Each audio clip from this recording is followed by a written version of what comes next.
our next speaker, sorry folks, we are behind here, but I don't want to push people too hard because I think there's so much good stuff in here. So our next speaker is Lokesh Johri. He's CEO of Network Smartware. Network Smartware hey Lokesh, is also a Wi-Fi Now partner. We're proud to have them. They have some very cool bandwidth management software that they have been working on now for a long time. Lokesh, are you with us? You need to unmute, sir. Hey, Klaus, I'm here. Good to see you. Good to see you. Always nice to see you. First of all, I apologize for you having to wait. I also apologize for the next speaker and the next speaker in advance. We are a little bit behind, but it's good to have you. And do you want to share a presentation with us? Yeah, sure. Let me do that.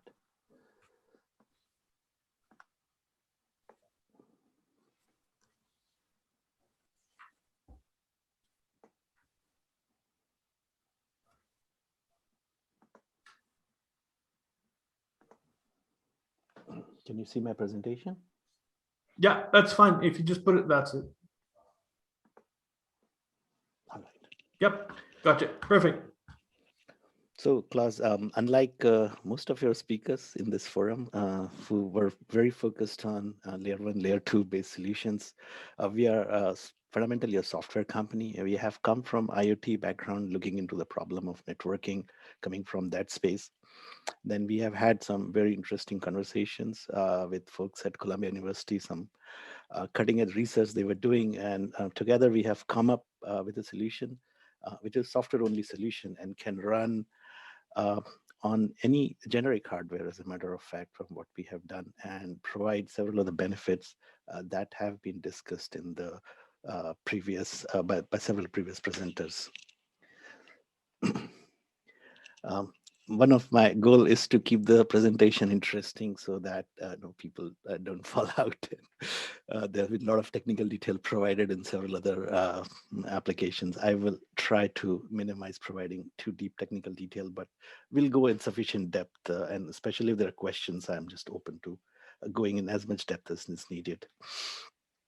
The problem, of course, has been defined in this whole event several times, that you're watching a movie or you're on a conference call and someone decides to drop a very big file into your Google folder, and then that's the problem you have. Your conference calls are disrupted and you may see your video flow being disrupted in this, and that is despite all the huge bandwidth increase, because the application needs are kind of going by square and the application bandwidth increase are linear when they are constrained by the hardware side of things. So going from 4K to 8K, there is an enormous increase, and there's going to be 16K already. People have started to produce those kind of videos. So despite all the things that are being done at Wi-Fi forum, at Wi-Fi Alliance level, there's always going to be a shortfall for the bandwidth. So we have to find a way by which user and application can be kept at the center, right? So I believe all the applications, all the solutions that we are looking at, we have to just look at how the user and the application are at the center. And that is not going to happen if we were just focused on layer 1 and layer 2.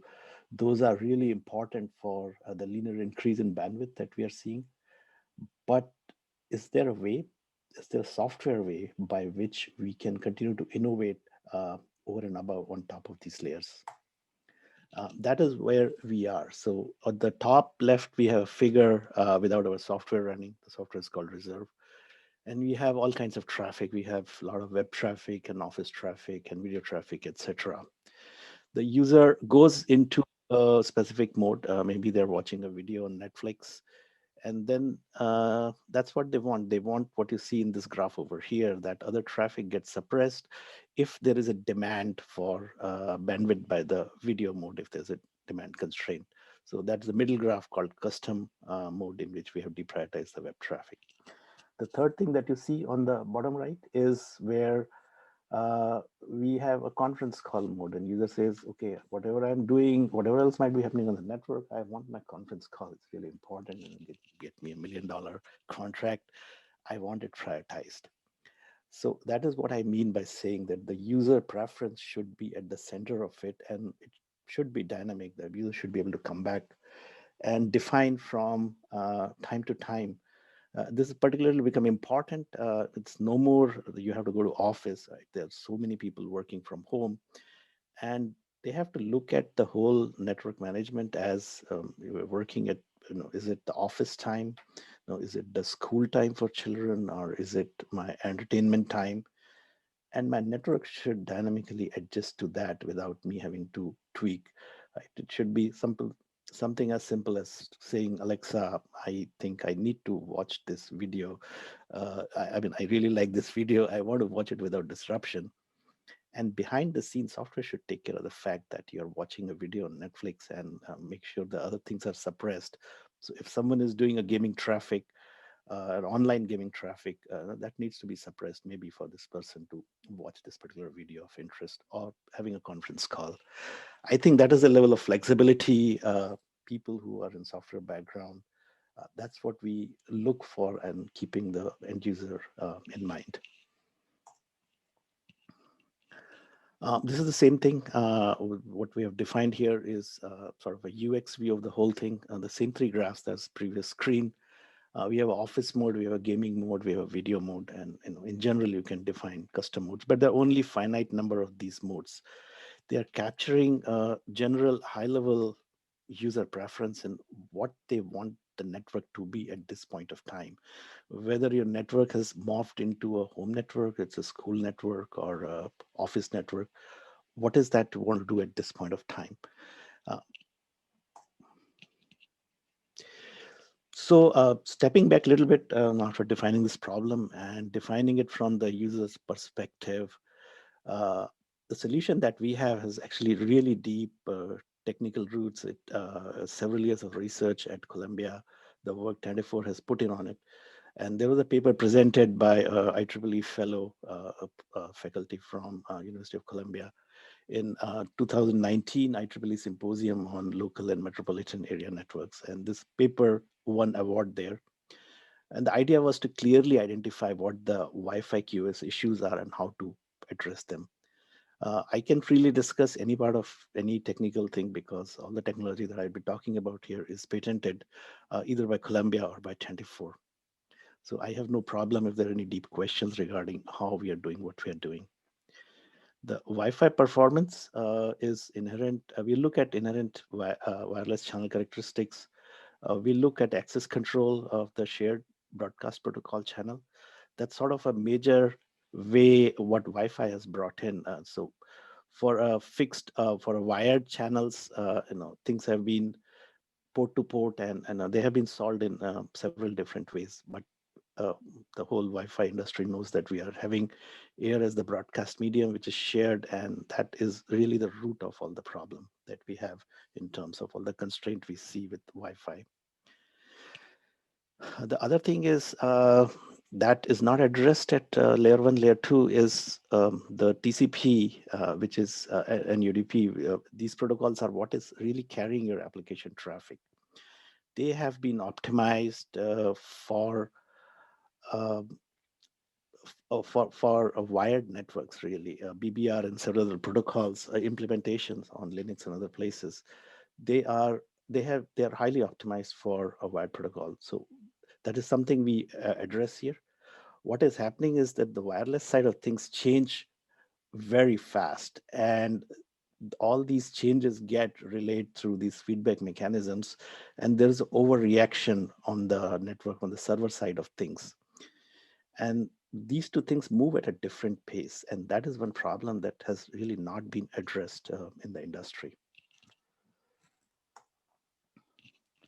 So our core ideas is a centralized control at ingress and egress of the Wi-Fi networks. We can be sitting on the router. We could be sitting behind the router as a separate device with with something with a Ethernet in, Ethernet out kind of interface, or we could be sitting on the side without really disturbing the any other work that the router might be doing. What we want are transparent modification. What we have found and what industry in general has found is that you can go and do pretty fancy network protocol, which gives you whatever kind of QoS you want.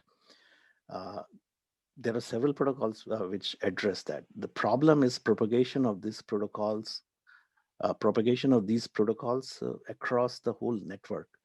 Now, that is a really difficult problem to solve, and there are TSN solutions that has been developed which address a lot of end user issues, but they are expensive to deploy, and there's no guarantee that these are deployed across the nodes, considering how many endpoints we have got on internet at this point of time. What we have done is not only verified experimentally, but actually freely downloadable software from our website for several generic hardwares. We are supporting 3 or 4 routers that we have listed on our website. But in general, we can cross-compile for almost any router out there in the industry. And we have seen, depending on what is going on in the network, up to 60 to 90% preference giving out to your streaming application, improvement in the congestion level with respect to what the user preference might be. The other thing I had mentioned, there is potential, and we have tried it. You can use different TCP variants on the 2 side of the link, and that takes care of the fact that the high changes or a lot of changes on one side of the Wi-Fi side of the network do not get reflected or so fast on the other side. So the 2 sides could be kept in sync, and that is one of the major problems that potentially solved by the solution we have in place.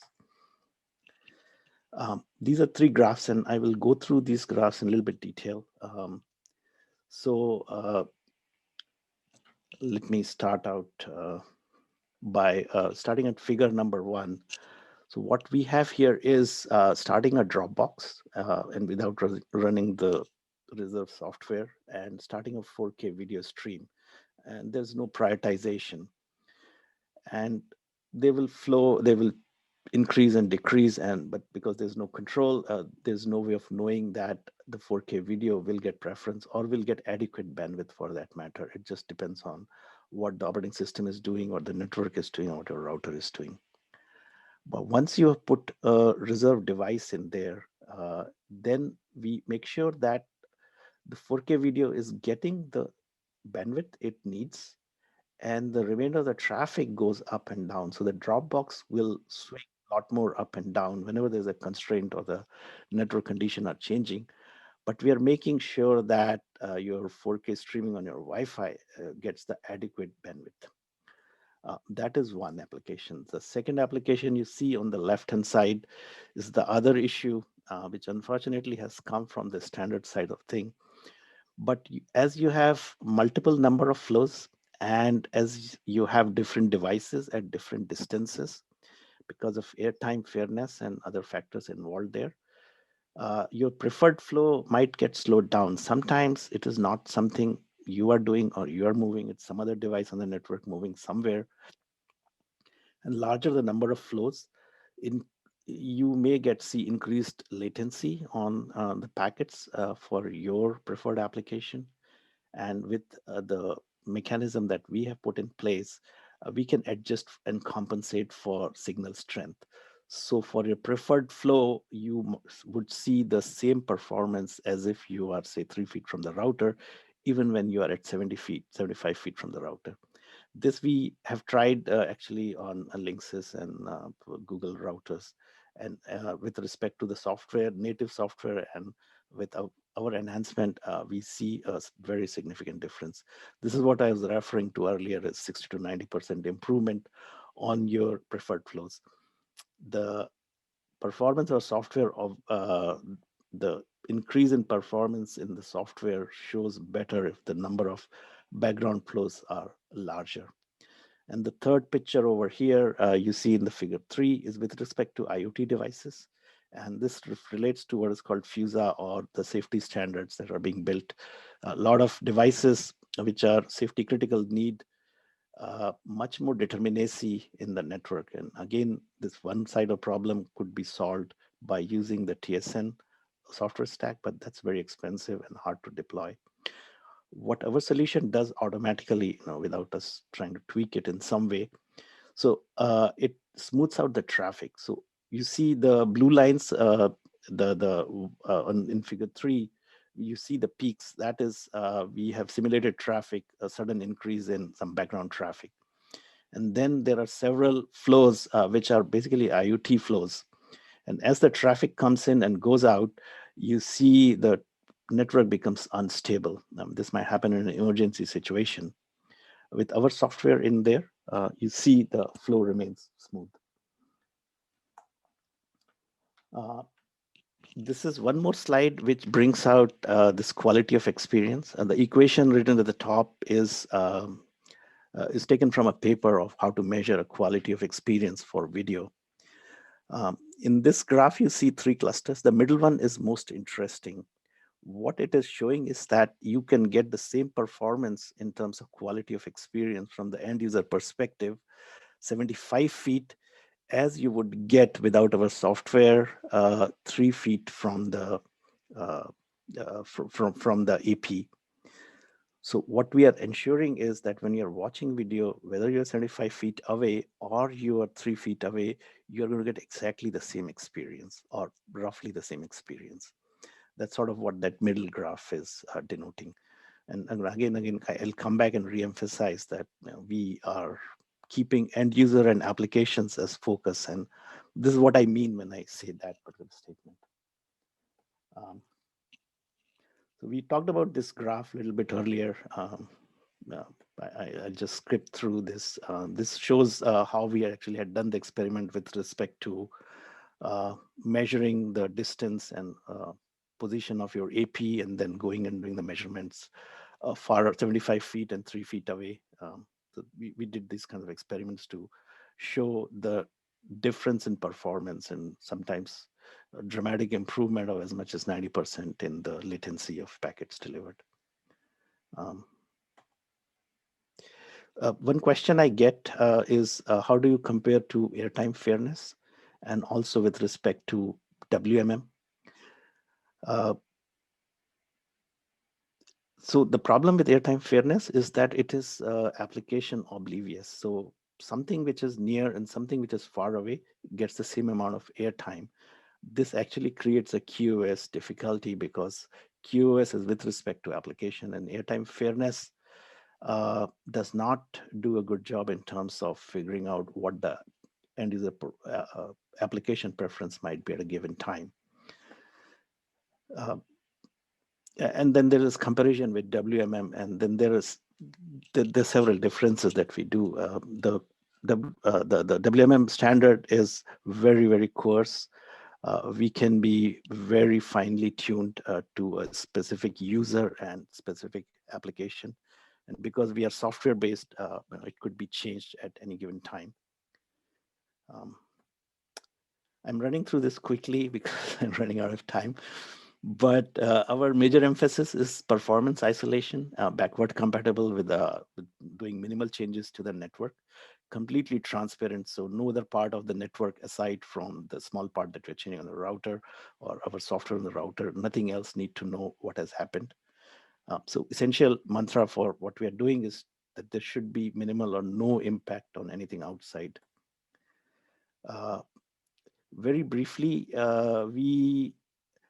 as the flows come in, we put it through a machine language based classifier, and that's how we know what application.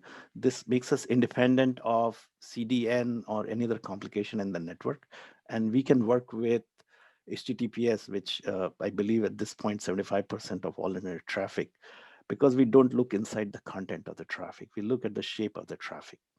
Once we have identified the flow very deterministically, and we can identify to the extent that this is a Vimeo 4K or this is YouTube 720p, etc., we know what the bandwidth requirement for those kinds of flows are.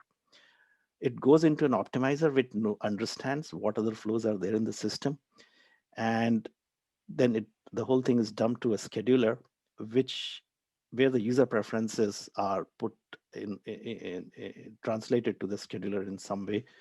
And the scheduler looks at what is there, what the output of optimizer is, and does most of the work of making sure that the user preferences are being met in terms of packet that is getting transmitted out.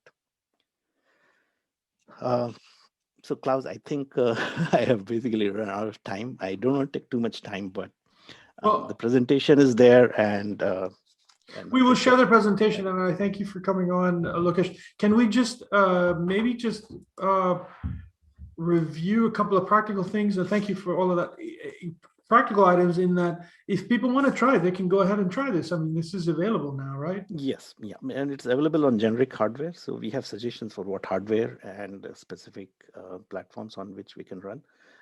They can request specific platform that they want. We support about 1,000 routers, all coming because we support OpenWRT. Our major software port is on OpenWRT, but we can run with RDK and on any other platform. Mm-hmm. And so can you explain a little bit what is your go-to-market? Because you obviously you're making this available if people want to test it, but you're also looking for what major partners to get this out there. Right. So it's mentioned in our slides. Our go-to-market is threefold, right? We want to go to mid-sized audience who wants to introduce some cutting-edge features. So we provide complete cloud infrastructure, white boxing of the app and the router software with most cutting-edge features. So that's for mid-level audience. We can go to ISPs. What we do for ISPs is to make sure that the software interface that they have on the web remains the same, so they can change whichever router they want to prefer, deploy in the field anytime without any change of interface to their end users and to themselves. And then finally to router makers for the cutting edge features that we have in the software. Lokesh, it's great to have you as always. And I also want to mention that there's more information also on our website about there's a question actually. There's more information because you're also Wi-Fi Now partner. So we do keep track of all the stuff you guys do and push it out there so people know what you guys are doing. There's a question: how do I load the software on the router provided by my ISP? You can't, right? You have to have your OpenWRT, or how does that work? So you can do that if it's an OpenWRT router. If you can just email us what is the platform that you're currently using, we'll provide you a special build that will load onto your router. But you could be using one of the several popular OpenWRT hardwares that are there out there in the market, 4 of which we have mentioned on our website. So if your router is one of those, then you can just simply download it. Or you can just send a special request. Can we pop your email in the comment box, and then people can contact you that way? Is that okay, Lokesh? Yeah, sure. Okay, we'll do that. Ask Maria to do that. Thank you very much. And I want to say to you, as everybody else, I want to see you live in person next time, Lokesh. Absolutely. I'd love to do that. Okay. Have a great one. Thank you so much for coming on. Thank you. All right.